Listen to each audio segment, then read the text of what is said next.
Bonsoir et bienvenue dans ce journal de l'économie. La zone euro fait encore recette. La preuve, la Lettonie a déposé ce lundi sa demande officielle pour adopter la monnaie unique.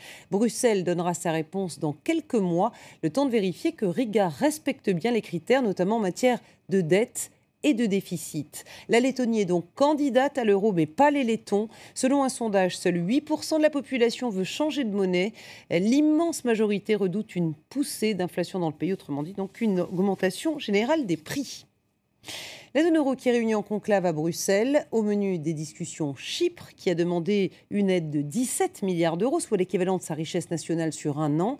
Les banques chypriotes sont très exposées au risque grec, mais la zone euro demande des garanties, notamment en termes de blanchiment d'argent. Le débat fait rage entre ceux qui pensent que Chypre pourrait sortir de la zone euro si elle ne donnait pas satisfaction et ceux qui pensent au contraire qu'une sortie de Chypre de la zone euro mettrait toute la zone monétaire en danger.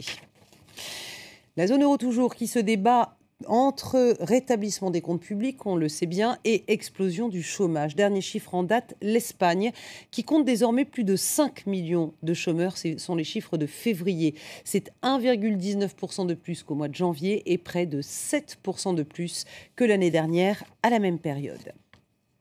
Les marchés eux restent préoccupés par l'instabilité politique en Italie et les coupes budgétaires en cours aux États-Unis. Paris termine tout de même en positif à plus 0,27%. Londres perd 0,52% et Francfort recule de 0,21%. En France, inverser la courbe du chômage reste la priorité de François Hollande pour 2013. Le président français annonce la réforme de la formation professionnelle. Objectif déclaré, proposer une formation dans les 2 mois à un chômeur sur 2. Faut-il augmenter le prix du diesel dans l'Hexagone ? Le débat fait rage en ce moment. Le gouvernement parle de relever les taxes sur ce carburant au nom de la chasse au gaspillage budgétaire et au nom de l'environnement. Seulement voilà, 2 Français sur 3 roulent diesel et la perte de pouvoir d'achat serait douloureuse. Vanessa Tsanga a pesé le pour et le contre. À la pompe, le diesel, c'est en moyenne 1,41 € le litre, soit une économie de 18 centimes par litre par rapport à l'essence. La raison, un régime fiscal avantageux. Mais aujourd'hui, la Cour des comptes tire la sonnette d'alarme. Il s'agit d'un manque à gagner de près de 7 milliards d'euros par an. Une énorme perte fiscale en temps de rigueur budgétaire.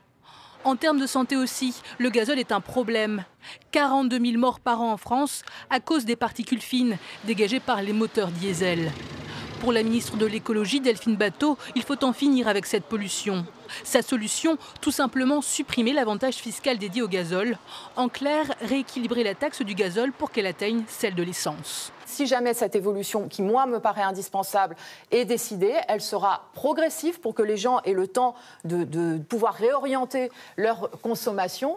Car cette mesure pénaliserait près de 2 Français sur 3. 60% du parc automobile en France fonctionne au gazole. Cette augmentation aurait un impact direct sur le pouvoir d'achat des Français. Mais c'est aussi toute l'industrie automobile française qui serait touchée. Des constructeurs déjà dans le rouge qui sont les champions du diesel. Aujourd'hui, cette réforme serait synonyme de perte abyssale et de chômage pour eux.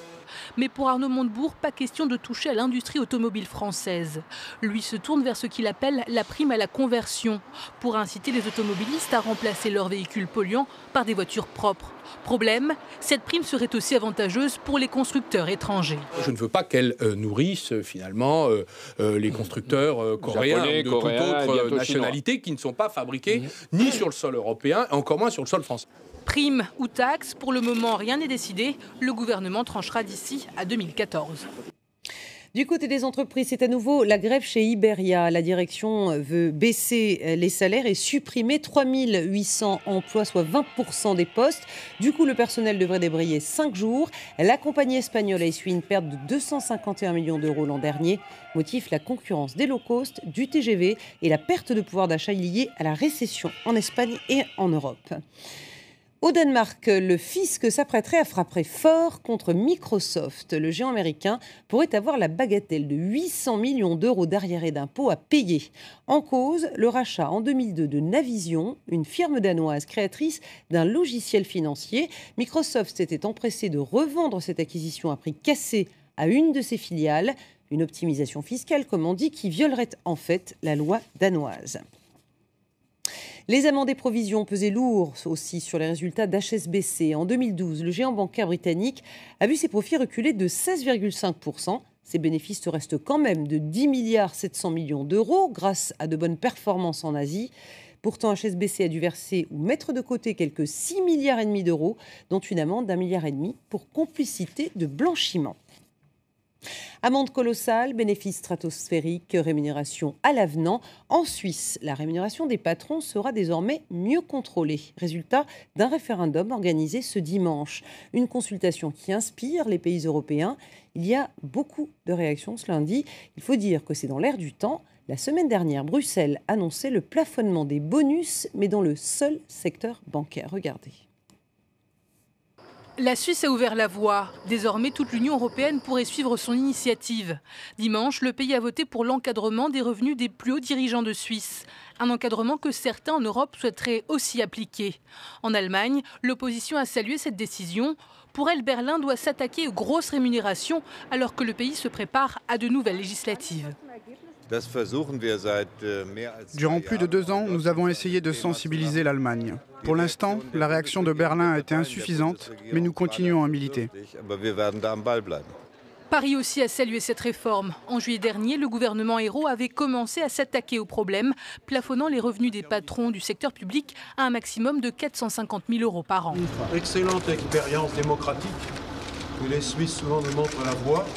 Et personnellement, je pense qu'il faut s'en inspirer. De son côté, la Hollande veut aller de l'avant. Son ministre des Finances milite pour limiter les bonus des banquiers à un taux fixe de 20% de leur salaire annuel. Mais certains craignent que ces nouvelles réformes ne fassent fuir les investisseurs. Pour que ces réformes puissent marcher, il faut qu'elles soient globales. C'est le seul moyen, parce que les banquiers aujourd'hui sont prêts plus que jamais à franchir les frontières. C'est une première chose. Mardi, les ministres des Finances de l'Union européenne devraient adopter une loi pour plafonner les bonus bancaires à l'échelle du continent. Mais la Grande-Bretagne, principale place financière, est contre. Elle devrait se retrouver en minorité. Et on reste dans la thématique avec le hit parade des milliardaires, un classement établi chaque année par le magazine Forbes. Première chose à retenir, le club s'agrandit. Il y a 210 milliardaires de plus que l'année dernière. Et les milliardaires se sont enrichis de 17%.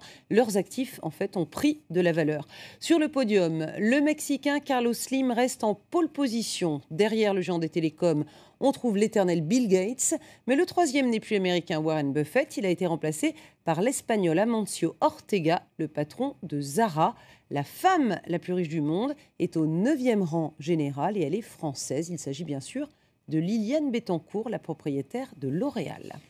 C'est sur cette pluie de dollars que se termine le journal de l'économie. Merci à vous de l'avoir suivi.